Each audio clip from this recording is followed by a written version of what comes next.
Let's talk about cause and effect. It's one of the actual laws of nature in the Kabbalion, observable. There's cause and there's effect. You don't want to become so affected that you become infected and it becomes toxic, right? So when you become affected, don't shame the other person. Don't give the other person grief. Because what you're essentially doing is you're throwing shame on the person. You're giving them grief. How does that serve anybody? That does not serve the highest good.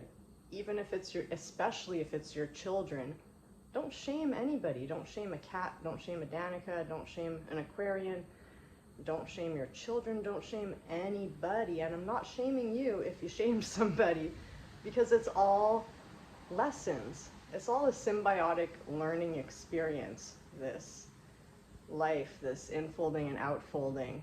It's always lessons. So if it's your child, your job as a parent is to help them to discover how they feel, that something doesn't feel right when they're doing something wrong. Getting them to explore their own emotions, giving them time out. But when you spank, when you shame, you're infusing them with guilt that they're going to carry around until they're an adult and they do the healing, if they ever do that. A lot of my clients are just still carrying the guilt that their parents whipped into them. And as a parent, when you're spanking your child, I'm sure you feel guilty about the corporeal punishment that you're giving, and that frequency is just being enmeshed with your child. And as I've spoken about in previous videos, the frequency of guilt and shame makes loops, frequency loops, to receive more shame and more guilt. It makes a pattern, and it makes a loop for the demonic frequency to hook on, and entities to start talking in your head. It really doesn't serve anybody. Dan, the name Dan means only God will judge me. Don't even try to shame a Dan. A cat has synesthesia, so if you're coming at a cat with angry energy, it's just going to make the cat angry. They're going to feel what you feel. And if you felt attacked, because this is the cause and effect, and you go and attack, you're just going to get a claw in your face, right? An Aquarian, you don't understand them. And that's the point. You don't understand anybody else's journey. Everybody's on a journey, right? Especially women. We're all on our journey. A stand-up comic mentioned that, and it's always in my head now. We're always on a journey. We are. So are the men, though. And the point is, the lessons that we learn symbiotically are not the same. And we all have a right to our own point of view. Even if you feel gaslit, the other person has a right to their point of view, as you have a solid right to your point of view. Both of you exist, you are that you are, and you both serve a purpose. Nobody should be shamed. When people are calm, they could open a discussion, questions. But ultimately, what makes people react with that cause effect is usually the gallbladder meridian, which runs behind the ears and heats up like fire, that burning that comes with the physical sensation of shame, which is very close to anger, guilt, embarrassment. They're usually all tied in the same gallbladder meridian line. And if you were incarcerated as a child, if you were blocked, triggered with that meridian, you probably have like speed bumps of tissue, of stagnant energy over your ears, and maybe even a bump up here to the left. If it was really bad, that energy just gets built up. Because what it signals, what that meridian is for, the gallbladder meridian, it's to defend yourself. When someone gets in your personal space, You have a right to fight back and defend yourself, so you get fired up with that.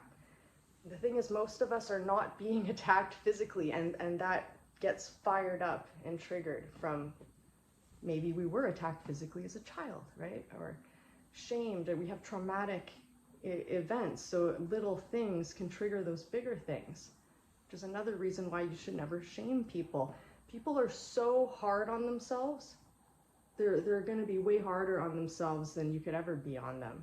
Trust me. So when you're adding on more shit to the pile of shit they already have, or maybe they had a great energy and it was just a misunderstanding, it's not, you know, serving anybody. So just get out of that frequency and become the cause point. So when you're affected, go to your core point inside of your sphere, find the core. That's like the fulcrum of the wheel, where when you turn a wheel, it's in the middle, right? And that's where things are balanced. That's where you can find calm, right in the core. And then, like, so let that affected feeling become your cause is I'm going to my center, where you are the king or queen of your castle. And just know that your perimeter, 360 degrees all around your sphere, you are protected. And that's that. You have forces protecting you when you are centered.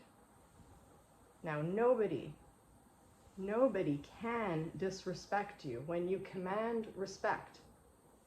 Now, commanding respect, you enforce your boundaries. Like, how is it possible to disrespect a majestic cat, king, queen? You can't. It's just, it doesn't affect them. Respectable people have boundaries for that. They just, you know, it doesn't get past their boundary. You're going to come at them with some kind of disrespectful energy. They do not engage. They respect their time. They respect their energy. They respect themselves. They command respect. So you can't, or just be aware. If you're shaming someone, you're throwing shame at them because you felt disrespected, or what are you trying to get out of this? It's the whole thing. If you want someone to respect you, you're not going to get it by shaming the other person. That person is just going to get dragged down energetically by you.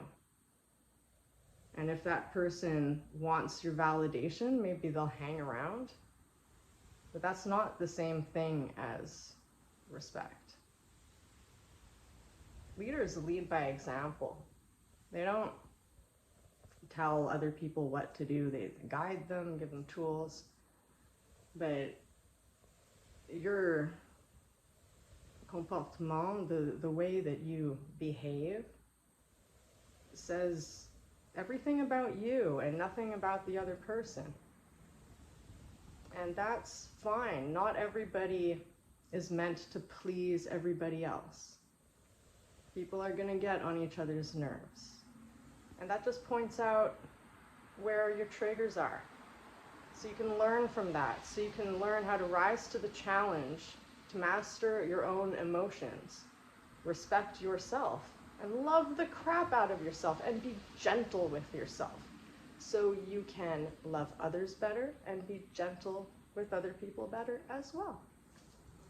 Because essentially, everyone is like a weirdo Aquarius, and a Dan, or a cat. You don't want to judge. You don't know their story. Everyone's a weirdo. Everyone's a starseed these days. Just live and let live. Just a suggestion. God bless you.